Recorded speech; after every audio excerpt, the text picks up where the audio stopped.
bat, kind of walk us through that decision and why. Haven't quite had a good enough year to declare for the draft. I mean, it's a simple way of putting it. Okay. Is there someone who kind of told you that, or was that kind of self-evaluation? What makes you think you haven't had a That good was a enough year? self-evaluation. I mean, you look at some of the guys that have gone and got drafted and from here, from other schools. I mean, it's just, I got to do some more. I got to fine tune some things, fix some things, you know, master a little bit more of my craft and figure out what I need to do from there. How much did seeing Malcolm come back and have the success that he's had this year also kind of play into your mind in that decision? I mean, honestly, I didn't really think about Malcolm. I mean, he's had a hell of a year. Don't get me wrong, but I mean, he's not even really a super senior. Everyone wants to talk about Malcolm being a super senior. He's really not. I mean, he played special teams as a freshman in like 4 or 5 games. So I mean, I don't know if I count that. I mean, really, he got screwed out of a redshirt year, to be honest. So I mean, I don't even count him as a super senior. I mean, he's on his 5th year, like everybody else is. So. Hey Brock, speaking of Malcolm, Dave Aranda, the Baylor coach, he was talking about Malcolm the other day, and he called him slippery. I've never heard of a defensive player called slippery, but Dave said the way he can adjust, his way he can really run away from guys unexpectedly. How have you sort of seen him be able to be slippery as a linebacker? I know firsthand how slippery he is. I played him 6 times in 3 years in high school. He's not an easy dude to tackle, never was, even when he weighed 152 pounds. So, I mean, I know firsthand how slippery that guy is, but I know what he's saying. Malcolm's strong, he's deceivingly strong. He plays a lot bigger than what he looks, so, I mean, I can get what he's saying. You're obviously on the field with him, but does he ever surprise you where he is? Because I think that was the thing Dave was talking about most, is that linemen might have an idea, okay, we're going to come get him right here, and then all of a sudden he's not in that space anymore. Does it ever surprise you where Malcolm gets to? No, I expect everything, every play Malcolm makes, I expect it to happen. I mean, he's come here, he's worked his ass off, he's done everything by the book, so, I mean, nothing he does really surprises me, even though some of the stuff he does is almost like superhuman, but, I mean, it's expected.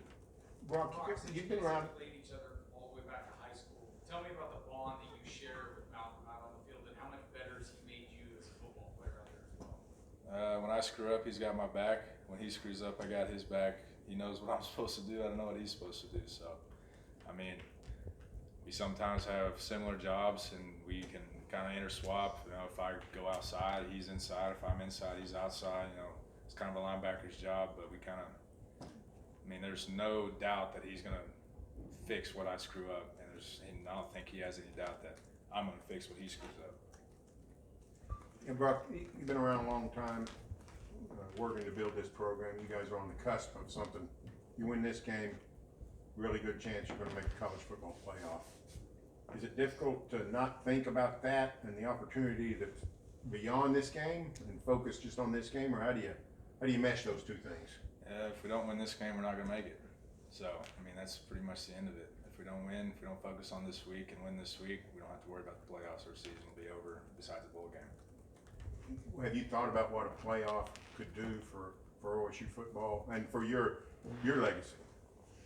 I know that it'll probably help me get a job in the future.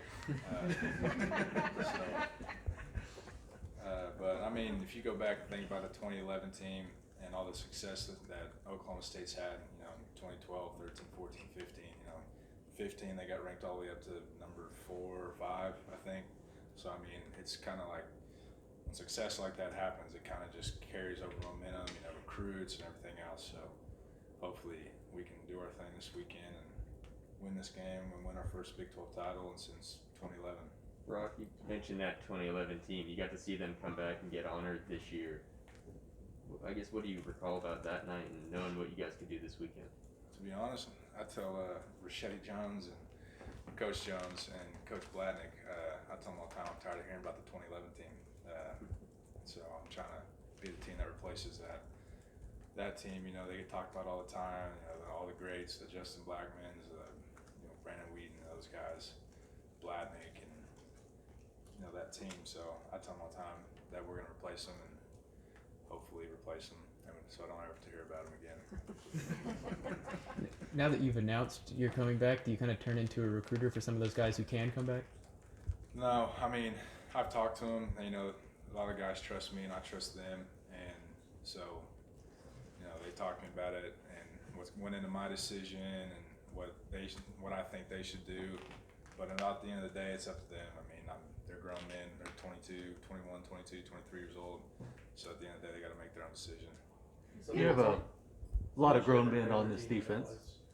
It's a much different Baylor team than it was the start of October. Going back and kind of thinking and watching film, what exactly is different about this offense? We're not sure if we're going to see 11 or the backup quarterback, so that'll be different. We got to expect both. Schematically, they're the same team. You know, the outside zone team, naked boot team. Kind of towards the end of the season, they started running a little bit more read option with Bohannon, but so we don't know how much we're going to see that.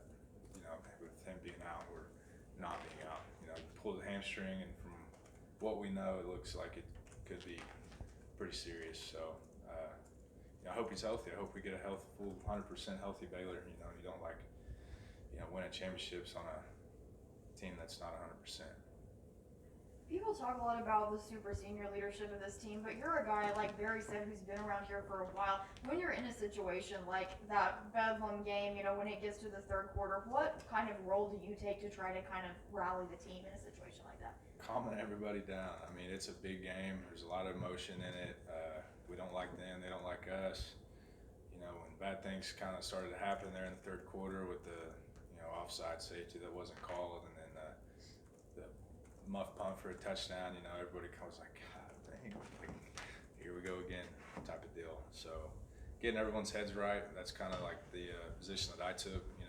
I kind of take care of my unit, my D-line and linebacker, Malcolm Devin, they take care of their guys, and guys like Tanner McAllister and Kobe and Jason Taylor and that crew, they take care of the DBs. So kind of just worry about our own guys, and that's